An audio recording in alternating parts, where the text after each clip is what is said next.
Hello guys, welcome to my channel. ఈరోజు మనం the great pre wedding show అనే movie review గురించి తెలుసుకుందాం. ఇందులో లీడ్ యాక్టర్గా నటించిన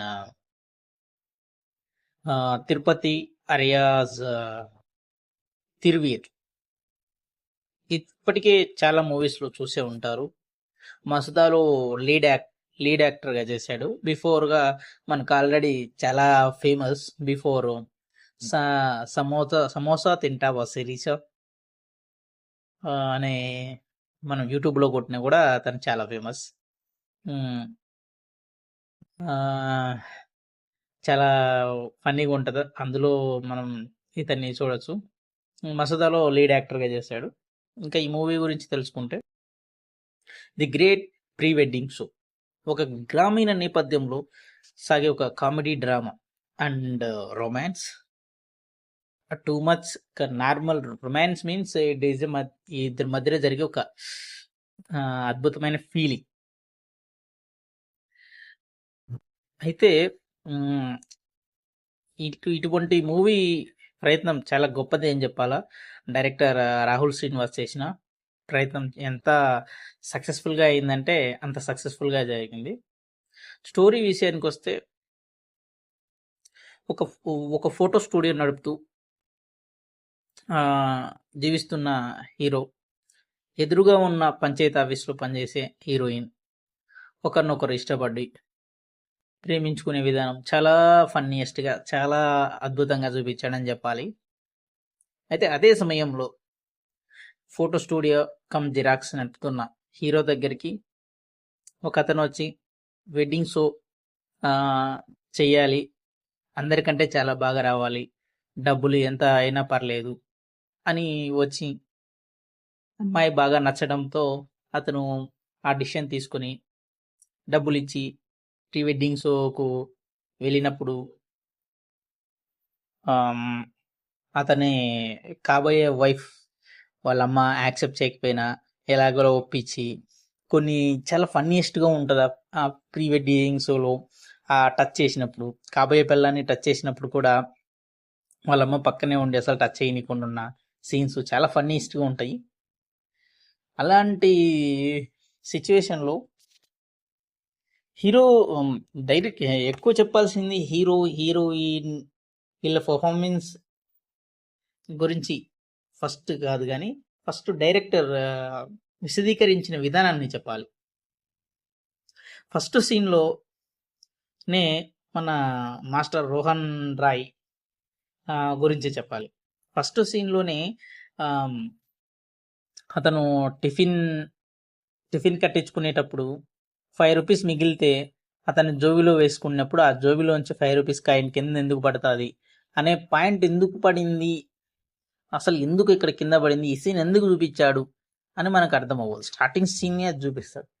కట్ చేస్తే ఆ సీన్ ఎందుకు మనకు అనిపించదు, ఎందుకు చూపించాడు అనిపించిండొచ్చు.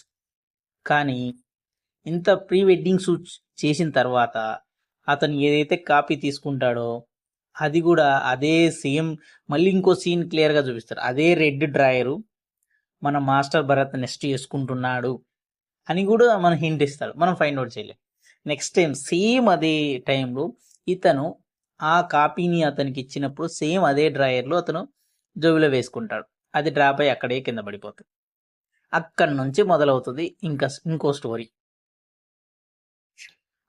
అది వాళ్ళు ఎప్పుడైతే మా వెడ్డింగ్ వీడియోస్ కావాలి, మా పెళ్లి దగ్గర ఉంది, మాకు ప్రింట్అవుట్ కావాలి అని అడిగినప్పుడు వీళ్ళ దగ్గర లేదని తెలిసి ఆ పెళ్ళిని ఎలాగైనా చెడగొట్టే ప్రయత్నం చాలా ఫన్నీయెస్ట్గా ఉంటుంది.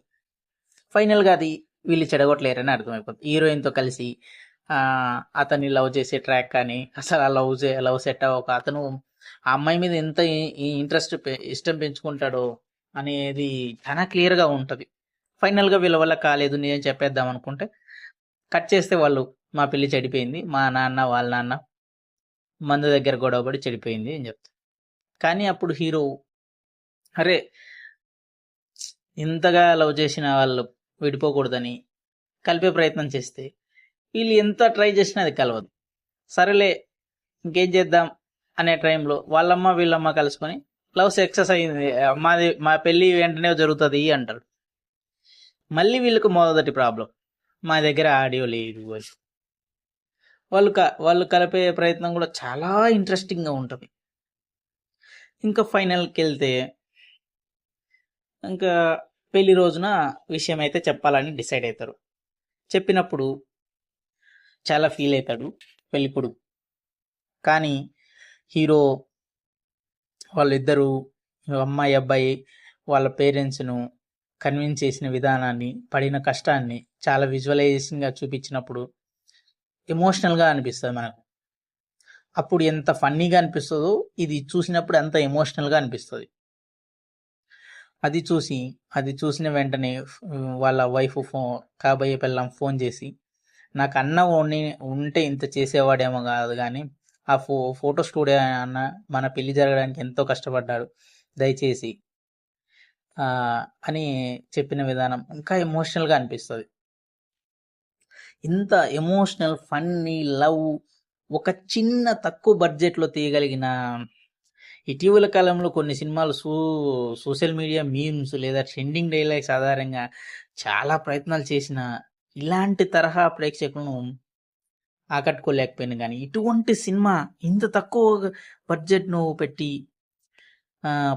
పూర్తిగా ఎలాంటివి అసలు అవుట్ ఆఫ్ నాలెడ్జ్ అన్నట్టుగా ఉంటుంది సినిమా. చాలా హ్యాపీగా చూడాలనిపిస్తుంది. ఎంటర్టైన్మెంట్కి డోకా లేదు, కథకు ప్రత్యేకమైన కామెడీ ట్రాకు, బలవంతంగా ఎక్కడ ఇరికిచ్చిన విధానం ఉండదు, కథనం నుంచే పుట్టే సరదా సన్నివేశాలు అసలు ఇంతగా ఉంటుందని. చిన్న పట్టణ నేపథ్యం, అమాయకమైన పాత్రలు, గందరగోళానికి దారి తీయాల్సిన అవసరమే లేని చిన్న ఫన్నీయెస్ట్ సహజమైన కామెడీ, హీరో స్టూడియో చుట్టే వ్యాపారాన్ని ప్రయత్నించే మూవీ, ఇవన్నీ మనకు హ్యాపీని అనిపిస్తాయి. హీరో చేసే పనులు కూడా చాలా ఫన్నీగా ఉంటాయి. అలానే పార్ట్ 2లో కూడా ఏ పాత్రను అనవసరంగా పెట్టిన అనిపించదు. కామెడీ బాగా పండింది, సరదాగా సినిమా చూడొచ్చు, మనసులను హార్ట్ ఫీల్ ఉంది, ఎమోషనల్ ఉంది. ఏ యాంగిల్లో చూసుకున్నా ఇది ఒక బెస్ట్ అనిపించేలా మూవీ ఉంటుంది. నెగిటివ్ అనేది లేదు, కానీ హీరోయిన్ మధ్యన వచ్చే అసలు కెమిస్ట్రీ కూడా వేరే లెవెల్ ఉంటుంది. ఇలాంటిది రైటర్ కమ్ డైరెక్టర్గా మంచి టాలెంట్ చూపించాడనే చెప్పొచ్చు ఫస్ట్ సినిమాకి. ఇంకా సంగీతం కూడా మనకి ఎలాంటి ఇబ్బంది లేకుండా చెప్పుకోవచ్చు. ఇంకా ఓవరాల్గా చెప్పుకుంటే ఇది ఒక ప్రీ వెడ్డింగ్ షో అనేది ఒక చక్కటి కథనంతో నవ్వించే కామెడీ ట్రాక్. ఇలాంటి సినిమానే చూడాలి మనం, చూడకుంటే మిస్ అయిపోతాం అనే అంత మూవీ ఇది. ఇప్పటి వరకు చూడనట్లయితే డెఫినెట్గా ఇలాంటి మూవీ చూసి ఎంజాయ్ చేయగలరని కోరుకుంటున్నాను. ఇలాంటి మరిన్ని మూవీస్ గురించి తెలుసుకోవాలంటే please like and share and subscribe. Thank you all.